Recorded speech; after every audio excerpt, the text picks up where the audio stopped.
Sixième partie, Saqqara, la machine quantique.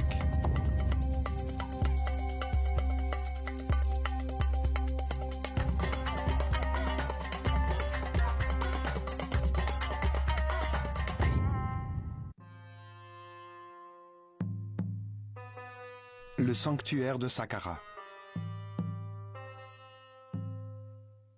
Saqqara, l'un des lieux les plus mystérieux de l'Égypte, fut conçu par le grand prêtre Imhotep, un génie universel, qui a été le premier philosophe de l'histoire, le père de la médecine, de l'architecture, de la physique et de la chimie.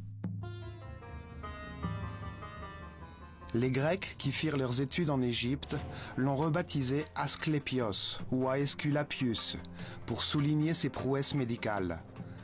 Ils l'ont également appelé Hermès Trismégistus, 3 fois grand, car il était aussi un grand philosophe et un excellent physicien qui a révélé le fonctionnement de l'univers. Imhotep, le grand prêtre de l'école de mystère de l'œil d'Horus, fit construire Saqqara, un énorme chantier en termes de temps, de travail et de ressources qui bénéficia à toute la société sur le plan spirituel et matériel. La technologie qui y était développée était essentielle pour accélérer la fréquence vibratoire des initiés, facilitant ainsi leur évolution spirituelle. Elle a permis à ses disciples de voir qu'il existe d'autres dimensions, d'entrer en contact avec des êtres supérieurs et d'entendre les révélations de ces grands maîtres.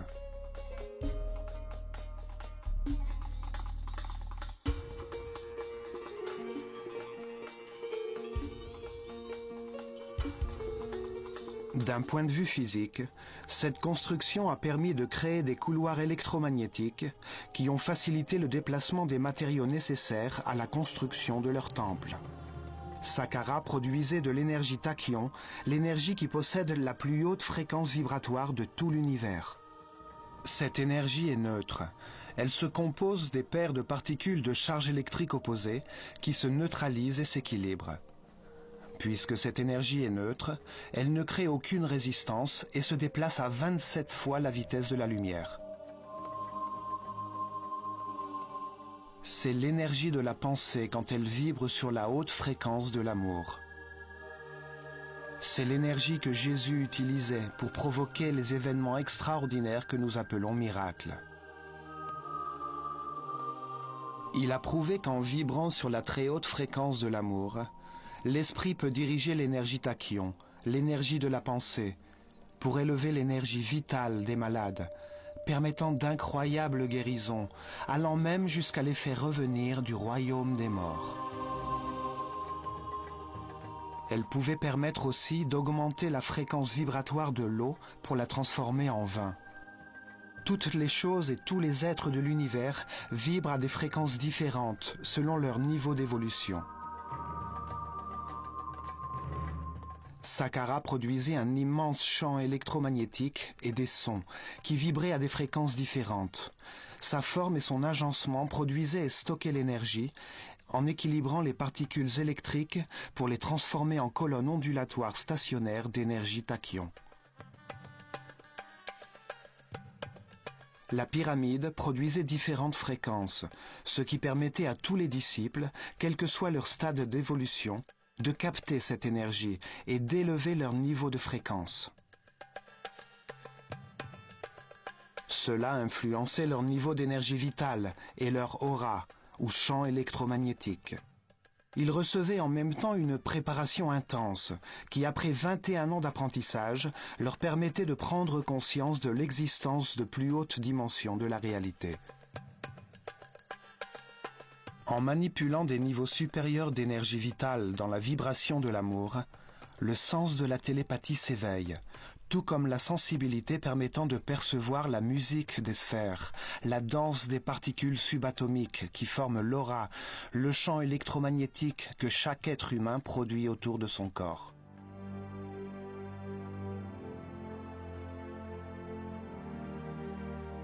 La machine quantique de Saqqara accélérait ce processus d'élévation spirituelle, car elle permettait aux initiés, qui avaient différents niveaux de conscience, de connaître une augmentation graduelle temporaire de leur fréquence vibratoire.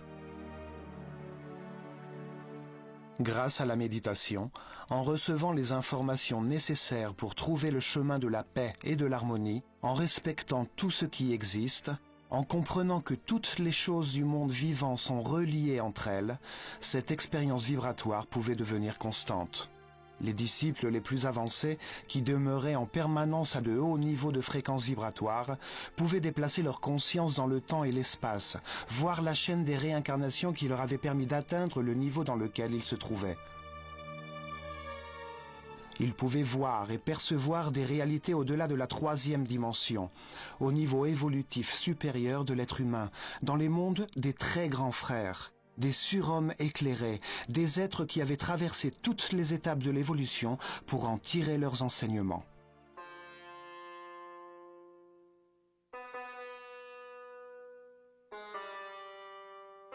La connaissance de ces réalités permit à Imhotep de déclarer dans le Kybalion que ce qui existe dans l'au-delà existe aussi ici-bas, qu'il y a une relation entre les différents niveaux de réalité.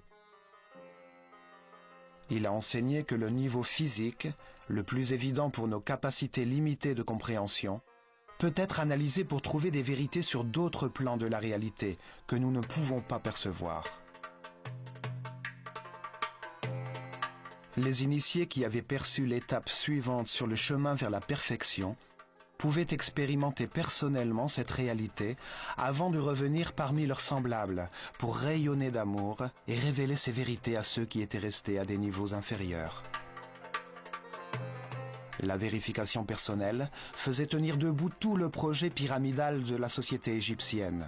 Le fait que l'univers se décompose en plusieurs niveaux a été prouvé, ou comme l'a dit Jésus, dans la maison de mon Père, il y a beaucoup de demeures. Cela faisait du sanctuaire de Saqqara un centre de communication avec les plus hautes réalités de l'univers, comme l'ont décrit les Égyptiens dans les textes religieux qu'ils ont inscrits sur les murs de certaines pyramides des premières dynasties. Le paradis ne se trouve pas dans notre dimension physique, mais dans les dimensions supérieures qui vibrent sur la haute fréquence de l'amour. La pyramide donnait accès aux dimensions surhumaines, à celles des très grands frères, des hommes éclairés, qui avaient déjà fait leur temps sur la terre et s'étaient élevés à un niveau supérieur de réalité. Une autre fonction du sanctuaire était l'utilisation des charges d'ions pour produire des couloirs électromagnétiques, le long desquels les prêtres d'Horus déplaçaient les blocs de granit dont ils avaient besoin pour construire leur temple. Une technologie électromagnétique basée sur le fait que les charges égales se repoussent et qui est utilisée aujourd'hui pour faire fonctionner les trains à sustentation magnétique au Japon.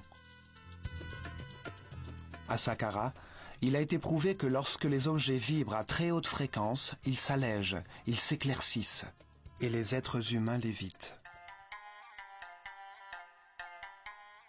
Les prêtres égyptiens ont révélé que l'univers se compose de deux pôles énergétiques, l'amour et la peur. L'amour vibre à très haute fréquence, alors que la peur vibre à une fréquence très basse.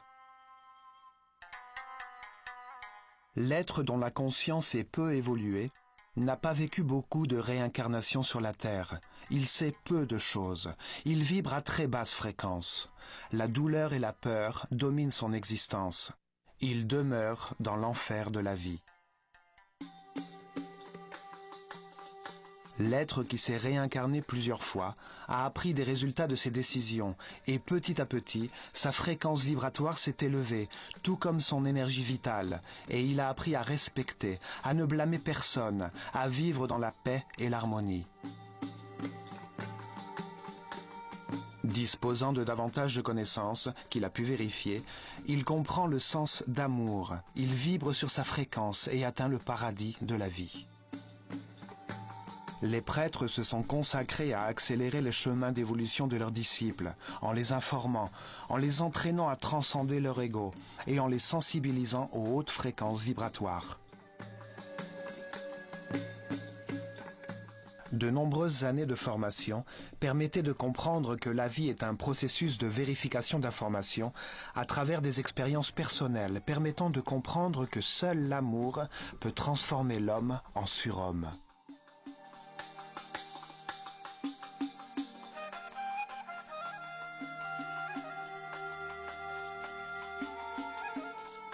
L'amour est neutre. Il n'a aucune polarité et il vibre à une très haute fréquence. Son énergie, qui n'a aucune masse, se situe sur le plan spirituel et mental, où elle existe par la volonté de l'observateur.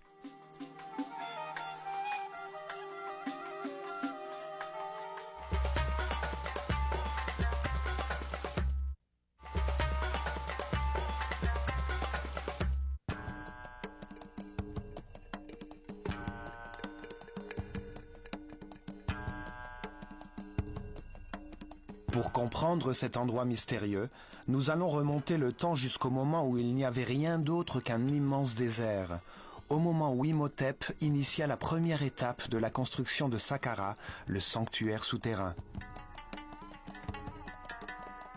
Il commença par faire creuser un trou vertical, la moelle épinière du sanctuaire, dans le dur sol granitique.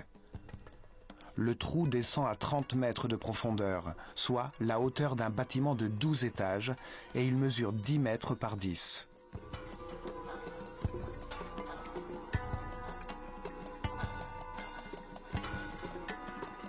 Il existe une théorie selon laquelle les pyramides produisent un reflet, une forme virtuelle qui se projette sous la terre du lieu où elles sont construites. Une série d'effets rattachés à un concept appelé l'antimatière se produirait. On pourrait accéder à une réalité parallèle, contraire à celle du monde physique, par une chambre qui se trouve sous la pyramide. Ce serait son miroir électromagnétique. Là, le temps avancerait dans l'autre sens, de l'avenir au passé. Quelle que soit la raison physique ou métaphysique qui animait les bâtisseurs de ces galeries, la vérité est que le trou est très profond. Et, bien qu'il ait été sculpté dans un sol granitique très dur, ces murs ont été consolidés avec les premières briques de l'histoire de l'humanité. C'était la première fois qu'une unité de construction était uniformément utilisée comme modèle, une petite brique de roche qui servait pour la réalisation de grands travaux. La chose la plus extraordinaire est que ces briques n'étaient pas faites de pierres taillées, mais de pierres fondues. Sur le Nil, très près des chutes d'Aswan, sur l'île du Sahel, une stèle sculptée de hiéroglyphes écrits par le sage Imhotep a été retrouvée. Elle révèle sa formule chimique pour faire fondre du béton qui, quand il sèche, acquiert l'apparence et la résistance de la roche. Une équipe de scientifiques français, dirigée par le chimiste Joseph Davidovits, docteur en chimie des polymères, a découvert que la mixture produit un agglomérat riche en cristaux de quartz. Un élément qui peut produire de l'électricité si ses molécules vibrent d'une certaine façon.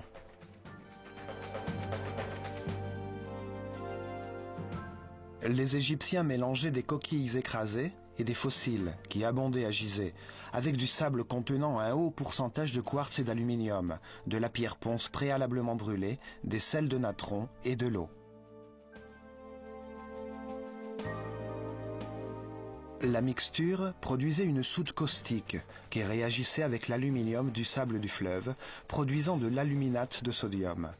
Ils ajoutaient de la chrysocole pour obtenir du silicate d'aluminium et de sodium qu'ils complétaient avec de l'arséniate de cuivre qui permettait d'accélérer le processus. Avec cette mixture, que nous avons partiellement déchiffrée, ils produisaient les blocs de pierre de leurs temples et de leurs pyramides. Ils utilisaient les premiers blocs comme une référence pour les autres. Et les blocs s'articulaient donc avec une telle précision que même une carte à jouer n'aurait pas pu s'insérer entre eux. Une fois le trou consolidé, à 30 mètres de profondeur, ils ont creusé dans la roche un gigantesque labyrinthe de tunnels et de chambres. Ils ont sculpté un nombre de plus en plus grand de chambres, orientées aux 4 coins capitaux.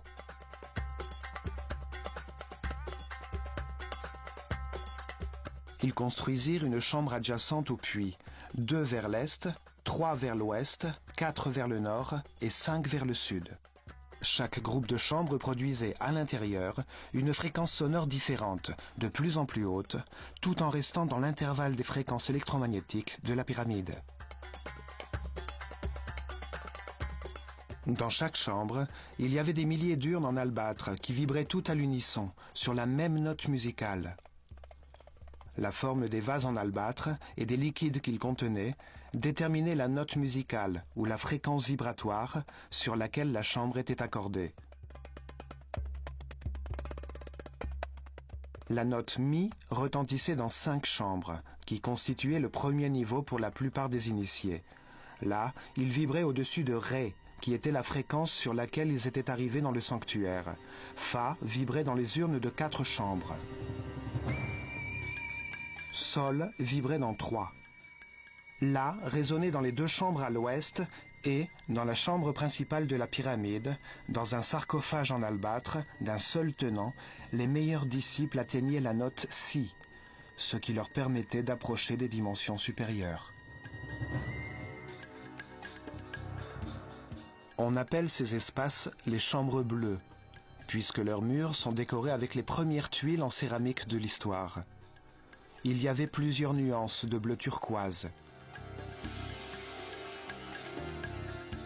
À l'intérieur, des couples d'initiés, toujours un homme et une femme, méditaient pour s'accorder sur des niveaux de vibration de plus en plus élevés. Imhotep a écrit dans le Kybalion que la 7e loi de l'univers est que le genre est dans tout. Tout a un côté féminin et un côté masculin.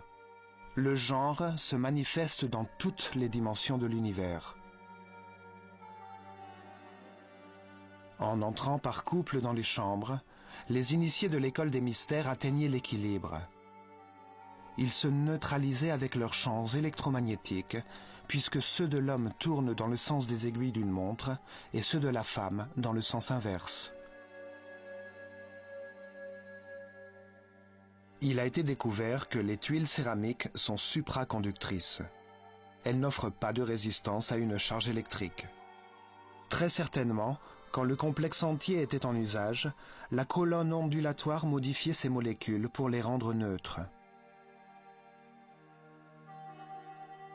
La technologie et le mélange chimique qui permettent d'obtenir le bleu de la céramique ont été inventés par Imhotep. La célèbre pulpe égyptienne, un mélange de bicarbonate de sodium, de glaise bentonite, de silice, de potassium et de bicarbonate de cuivre, permet d'obtenir le fameux bleu turquoise égyptien. Elle est encore utilisée de nos jours pour fabriquer de nombreux objets en céramique. Les tuiles céramiques ont été disposées dans une série d'arcs soutenus par une forme qui représente la moelle épinière de toutes les créatures, appelée Djed. Cette forme diffuse l'énergie dans tout le corps, et Ptah, le dieu créateur de l'univers, l'a possédée en son pouvoir.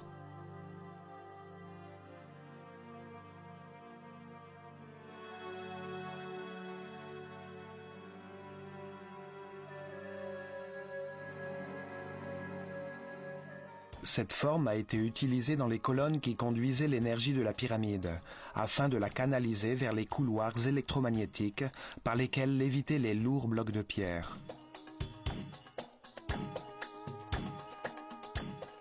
Les prêtres de l'école des mystères de l'œil d'Horus avaient une connaissance technologique très avancée, qui leur permettait de provoquer des phénomènes physiques de cette nature, ou de faire cuire l'émail céramique dans des fours qui pouvaient atteindre 1000 degrés.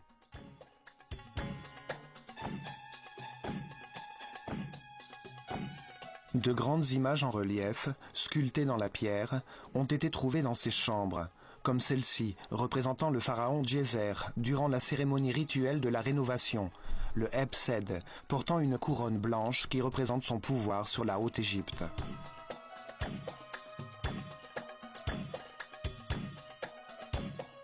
À Saqqara, il y avait aussi des sculptures qui se distinguaient par la magnificence de leurs yeux en cristal, qui touchaient à la perfection, comme celle des scribes Assis ou du prêtre Khapère. Une forme d'art qui n'a existé que durant les premiers temps de la civilisation égyptienne et qui n'a plus jamais été utilisée par la suite. Au nord, se trouve l'accès au labyrinthe souterrain. Du fond du puits s'élevait une très grande échelle, interrompue par des paliers horizontaux qui montaient jusqu'à la surface.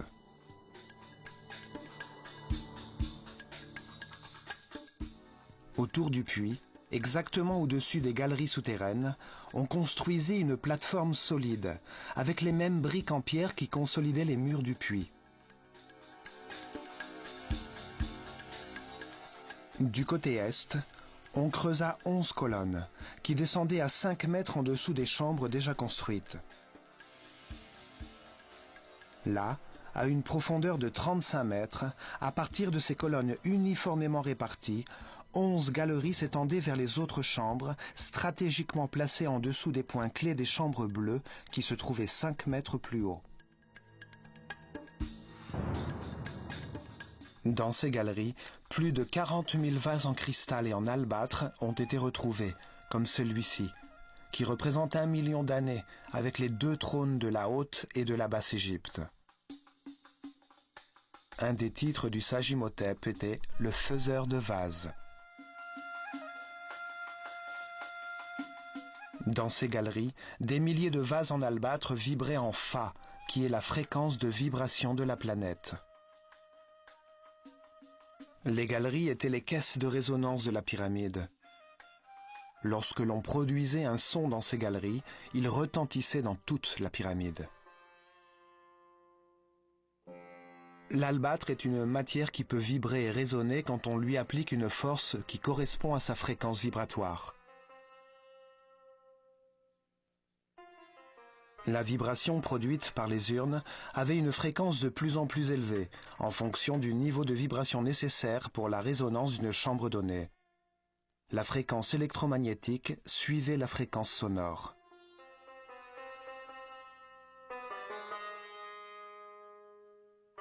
Les couples d'initiés entraient dans les chambres bleues pour méditer, en harmonie avec le chant, fort et puissant, de la pyramide, alors que le son d'une note de musique vibrait autour d'eux.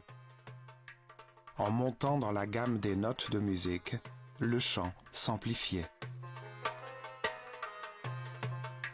De cette manière, les initiés s'habituaient à des fréquences vibratoires de plus en plus hautes et parallèlement à des champs de force aux longueurs d'onde plus courtes, éveillant leurs sens et en se sensibilisant à la lumière.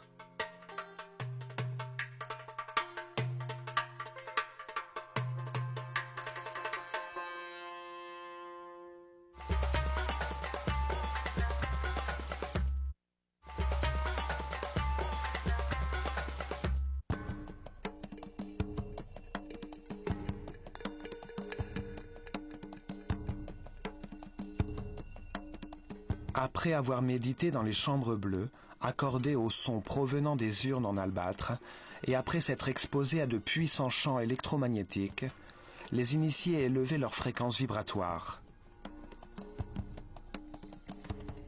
Leur énergie vitale augmentait, leur aura se développait, et ils pouvaient vérifier l'existence d'autres réalités.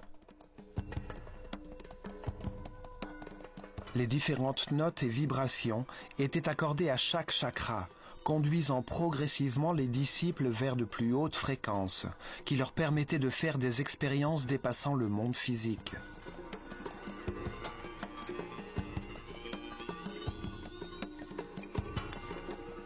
Dès que les constructions souterraines furent achevées, l'entrée du puits fut couverte par plusieurs couches de pierre, le transformant ainsi en une sorte d'anti-obélisque souterrain, dont la pyramide, comme un bouchon, apparaissait à la surface.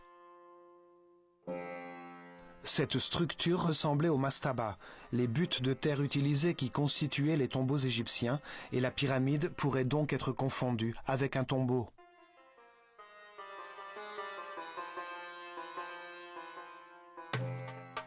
De nos jours, après des siècles, on peut voir la dalle d'origine sous les couches de briques de la pyramide à étages.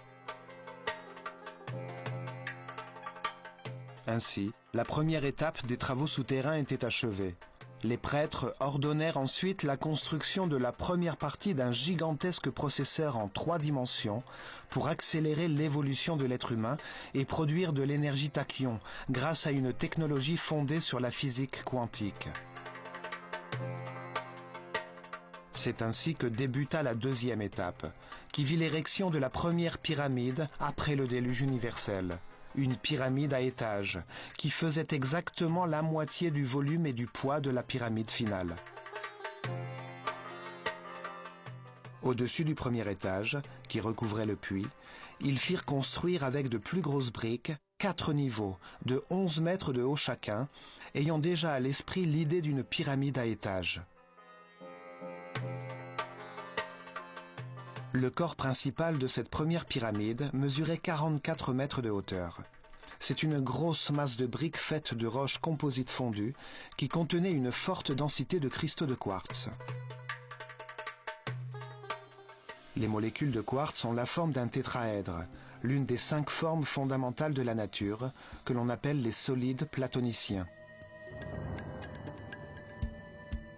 La vibration de la planète, son pouls régulier, à l'un des points névralgiques de son réseau électromagnétique, faisait vibrer les cristaux de quartz contenus dans les briques de la pyramide et dans les urnes en albâtre enfouies en profondeur, dans les chambres souterraines, produisant simultanément de l'énergie et du son. La masse de quartz, sous cette tension mécanique constante, générait une friction des tétraèdres de cristaux, donnant lieu à une charge électrique négative, en raison de ce que nous appelons aujourd'hui l'effet piézoélectrique. La masse de pierre se transformait alors en un énorme condensateur d'énergie négative. Il y a 2 types de quartz. Certains produisent en vibrant une charge électrique négative, appelée lévotour. Ce sont eux qu'Imhotep a utilisé pour fabriquer la grande masse de roches fondues. D'autres produisent une charge électrique positive, appelée dextrotour, également présente dans les plaques de granit de Tura qui recouvraient la surface de la pyramide. Imhotep a déclaré que la 3e loi de l'univers est que tout vibre, tout bouge, rien n'est immobile. Tout est en mouvement. C'est la fréquence de vibration des particules constituant l'énergie qui détermine les différents états de la réalité, la densité de la matière, la pensée et la très haute vibration de l'esprit.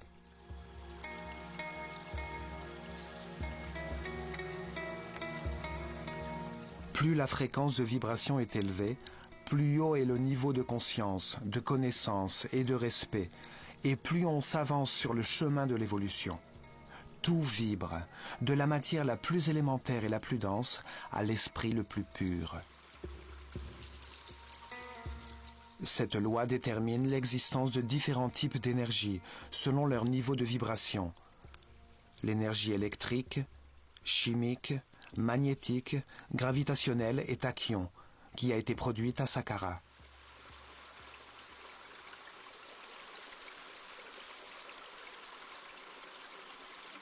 Posées comme une sorte de couverture sur les briques de pierre, se trouvaient des plaques de granit de Tura, contenant des cristaux de quartz qui tournent vers la droite, en produisant ainsi une charge électrique positive.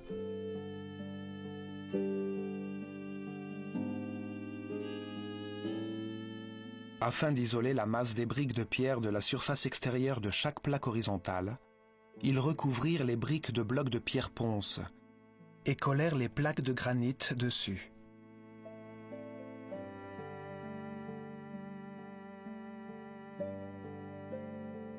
Ces blocs étaient taillés en biseau pour obtenir des côtés de 73 degrés de pente, générant une inclinaison horizontale de 22 degrés.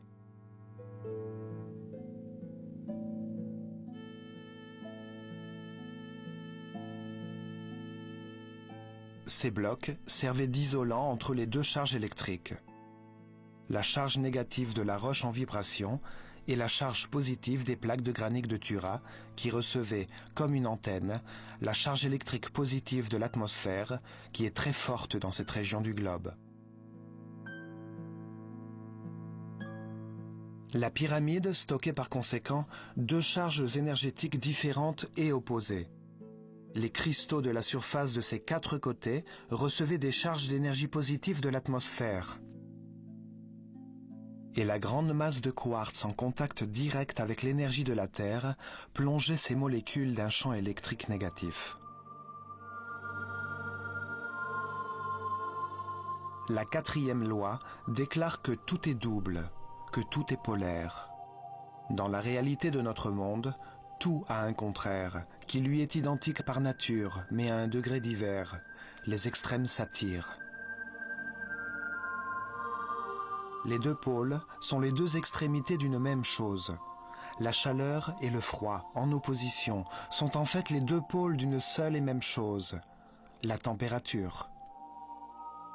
Il en va ainsi de la lumière et de l'obscurité, de la grandeur et de la petitesse, de la mollesse et de la rigidité, de la noirceur et de la blancheur, du bruit et du silence, de la hauteur et de la bassesse. La forme pyramidale était essentielle pour le fonctionnement de la machine quantique. Plus on montait, plus la superficie des couches de pierre horizontales diminuait, et plus elles accumulaient des charges électriques importantes. Le même phénomène se produisait à la surface des plaques de granit de Tura. Ce phénomène était amplifié par les 11 puits verticaux et par l'obélisque souterrain, décalé par rapport à l'axe nord-sud de la pyramide et situé sur un point névralgique du réseau électromagnétique lié à la rotation de la planète. Cet ensemble permettait la circulation des charges électriques dans les 2 sens. Les particules chargées positivement tournaient dans le sens des aiguilles d'une montre.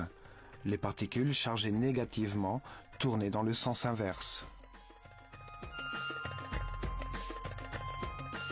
Ce circuit générait un tourbillon électromagnétique, une tornade de particules subatomiques qui fonctionnait comme un accélérateur et dont la source d'énergie était le pouls régulier de la planète qui créait une fréquence constante et produisait une résonance.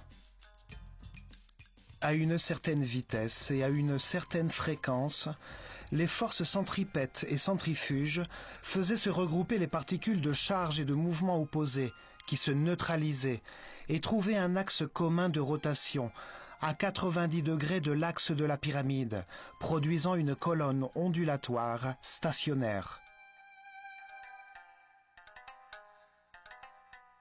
Cette colonne d'énergie était formée de particules subatomiques regroupées et neutralisées qui vibraient à très haute fréquence.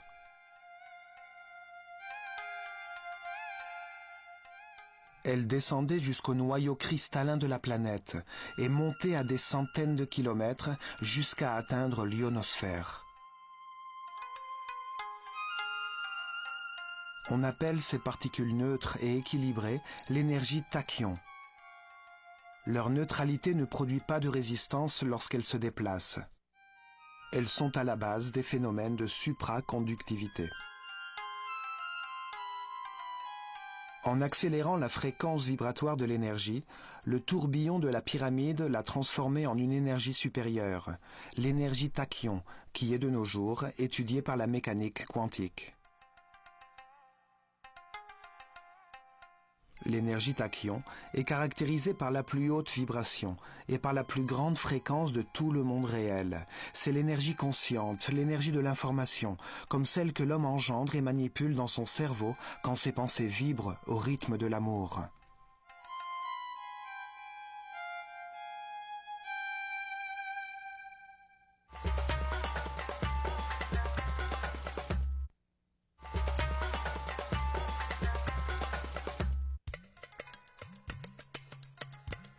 L'énergie tachyon, tout comme les colonnes ondulatoires stationnaires, ont été étudiées par Nikola Tesla. Il les a utilisées comme une source d'énergie alternative pour les moteurs électriques, la radio, la télévision, les rayons X, les radars. Elles sont à la base de plus de 1600 brevets d'invention qui ont marqué le XXe siècle. Le rouleau de Tesla, utilisé pour démarrer électriquement les moteurs de voiture, génère ce type de tourbillon pour transformer un courant de 12 volts appliqué à une bobine de cuivre en un courant de plusieurs milliers de volts en le faisant passer dans une autre bobine. En 1942, Tesla dirigea l'expérience de Philadelphie, qui utilisa d'énormes champs électromagnétiques pour organiser l'énergie en paires de particules de charge opposée et la transformer en énergie tachyon. Il put ainsi désagglomérer un objet solide et rassembler ces particules à un autre lieu. Le projet Invisibilité a permis de désintégrer le navire USS Eldridge pour rassembler ces particules à 75 km de distance. Mais ses occupants moururent ou restèrent dans d'atroces souffrances, prisonniers du métal. Tesla connaissait un secret hermétique. Quand les particules qui constituent l'énergie sont réorganisées, des changements de masse se produisent. Dans ses études, Tesla a conclu que l'énergie tachyon se déplace 27 fois plus vite que la lumière. C'est l'énergie de la pensée.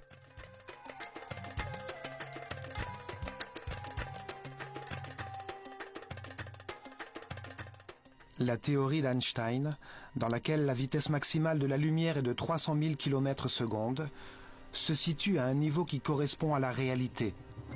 Le niveau physique de la densité matérielle, formée par les atomes, les électrons et les protons. Mais l'univers a 3 niveaux, le physique, le mental et le spirituel. Les tachyons, la base de l'univers dual, sont des couples de particules subatomiques qui se déplacent en permanence à une très haute vibration et à une très grande fréquence et qui se neutralisent quand leurs charges électriques s'opposent. Les tachyons constituent l'énergie supraconductrice. Leur neutralité n'offre aucune résistance à la charge qui traverse leurs molécules. Un élément composé de ces particules, qui vibre à une fréquence extrêmement haute, n'a aucune gravité. Sa masse n'a donc pas de poids, c'est de l'énergie pure. La mécanique quantique actuelle déclare que ces particules subatomiques n'ont aucune masse et qu'elles ont juste une tendance à exister, qui est mesurée en termes de probabilité et qui dépend du bon vouloir de l'observateur, du niveau mental de l'homme. Imhotep savait tout cela, et beaucoup d'autres choses que nos savants d'aujourd'hui ignorent toujours. La mécanique quantique et la supraconductivité sont des avancées très récentes de la physique. La pyramide à étages de 4 niveaux avait un volume de 280 000 mètres cubes de pierre, qui pesait environ 450 000 tonnes, soit exactement la moitié du poids et du volume de la pyramide finale.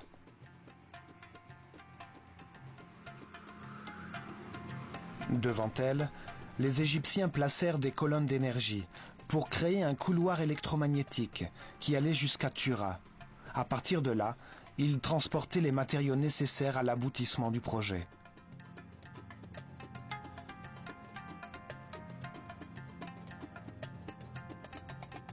Ils ont élargi la pyramide au nord et à l'ouest, en laissant les côtés sud et est intacts. La pyramide a grandi comme le corps humain, par la tête. Si tout n'avait pas été calculé, il aurait paru plus logique de l'élargir symétriquement sur les 4 côtés, comme la peau d'un oignon. Avec cette extension, l'obélisque virtuel souterrain se retrouva exactement sur l'axe nord-sud de la nouvelle pyramide, qui avait dès lors une base de 140 par 100 mètres. On ajouta encore 2 niveaux pour atteindre 65 mètres. L'opération permit de doubler le volume de la pyramide, soit 560 000 mètres cubes de pierre pour un poids de 900 000 tonnes. L'emplacement des entrées confirme également qu'Imhotep avait planifié les stades de l'expansion depuis le tout début. Un tunnel a été facilement prolongé à partir de l'entrée d'origine. Un deuxième escalier menait à l'une des cours d'un temple construit sur le côté nord pour cacher l'entrée des souterrains. Le doublement du poids et du volume de la masse de pierre n'est pas un hasard. La production d'énergie et la taille du champ de force électromagnétique de la pyramide dépendaient de la quantité de masse en vibration. Les pyramides suivantes furent de plus en plus grandes et de plus en plus lourdes jusqu'à la pyramide de Khéops, qui pèse 6 millions de tonnes. Le poids détermine la quantité d'énergie produite. Ce volume de pierre tourne sur l'axe de la Terre à une vitesse constante.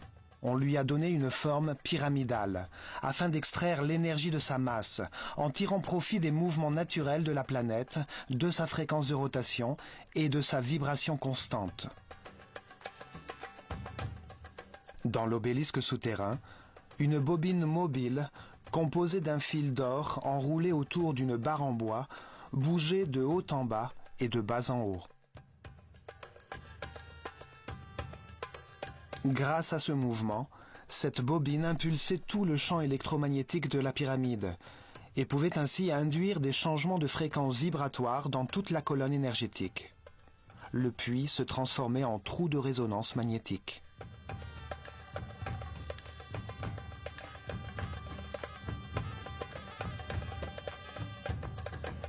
Aux quatre coins supérieurs de l'obélisque se trouve toujours un jeu de bielle en bois épais, positionné à 45 degrés, pour servir de crochet et permettre à la bobine de se mouvoir verticalement. Cette bobine électrique permettait de contrôler la longueur d'onde des signaux émis. Quand elle montait, la fréquence vibratoire augmentait, jusqu'à atteindre le degré maximum. On pouvait ainsi décider du moment où l'on voulait décharger l'énergie accumulée dans les molécules de quartz de la pyramide à l'occasion de cérémonies planifiées qui, pour des raisons d'équilibre, avaient lieu les jours d'équinoxe. Les prêtres égyptiens ont prouvé que les pyramides sont des objets perpétuellement en mouvement et que chaque mouvement peut être transformé en énergie. La dernière étape fut la construction d'un mur d'enceinte très travaillé et la finalisation de tous les travaux de surface, les fausses chapelles et la cour des serpents, sous l'œil attentif d'un observateur privilégié, la statue du pharaon Djéser.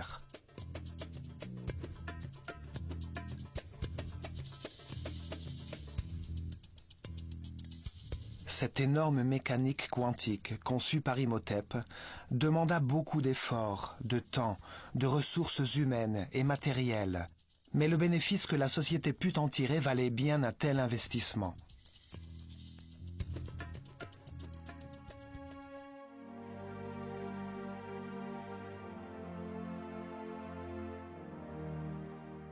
Le tourbillon a été utilisé pour accélérer le développement spirituel des disciples de l'école des mystères de l'œil d'Horus. Ces chefs qui ont élevé le niveau de conscience de leur peuple.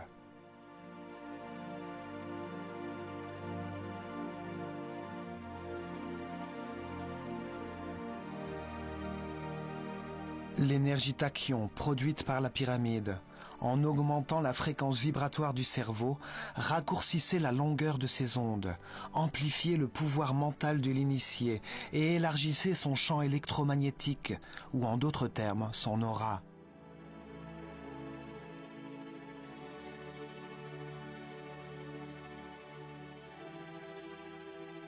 Cela permit à ses disciples d'accéder aux couches supérieures de l'univers. Ils pouvaient ainsi vérifier l'existence d'autres réalités et d'assurer la sécurité de toute la société. En s'accordant sur la même fréquence que des êtres plus élaborés, ils étaient en mesure de communiquer avec eux et de recevoir des informations. Saqqara fut le premier centre de communication à destination de dimensions supérieures. Les pyramides sont le fruit d'une technologie quantique que nous commençons tout juste à découvrir, une technologie que les Égyptiens avaient héritée d'Atlantide, la civilisation perdue. Nous négligeons les enseignements que nous pourrions tirer de Saqqara, qui est un exemple d'une technologie dont nous ne rêvons même pas et que nous nous contentons de croire possible. Une technologie contrôlée par la conscience, vouée à la perfection spirituelle de tous les peuples. Cet énorme circuit électromagnétique produisait et accélérait des particules d'énergie. Il transformait l'énergie statique en courant énergétique pour en faire de l'énergie tachyon. À Saqqara, les champs solides et électromagnétiques ont été utilisés simultanément pour la première fois afin d'augmenter la vibration des initiés grâce à une technologie qui sera plus tard perfectionnée dans la pyramide de Khéops.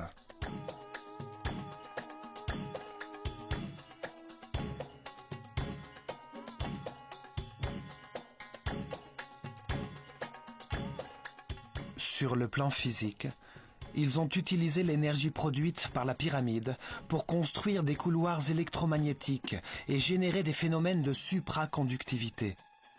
Ils établirent la base de l'architecture en utilisant des blocs de pierre.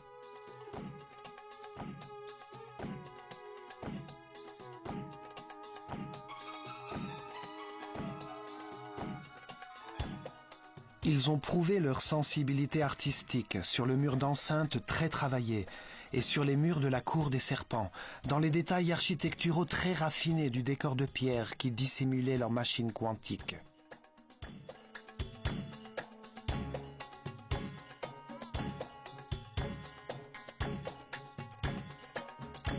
Ils mirent au point des formules chimiques pour faire fondre des pierres contenant une forte densité de quartz et fabriquer des tuiles en céramique qu'ils utilisèrent dans des galeries souterraines subtilement élaborées.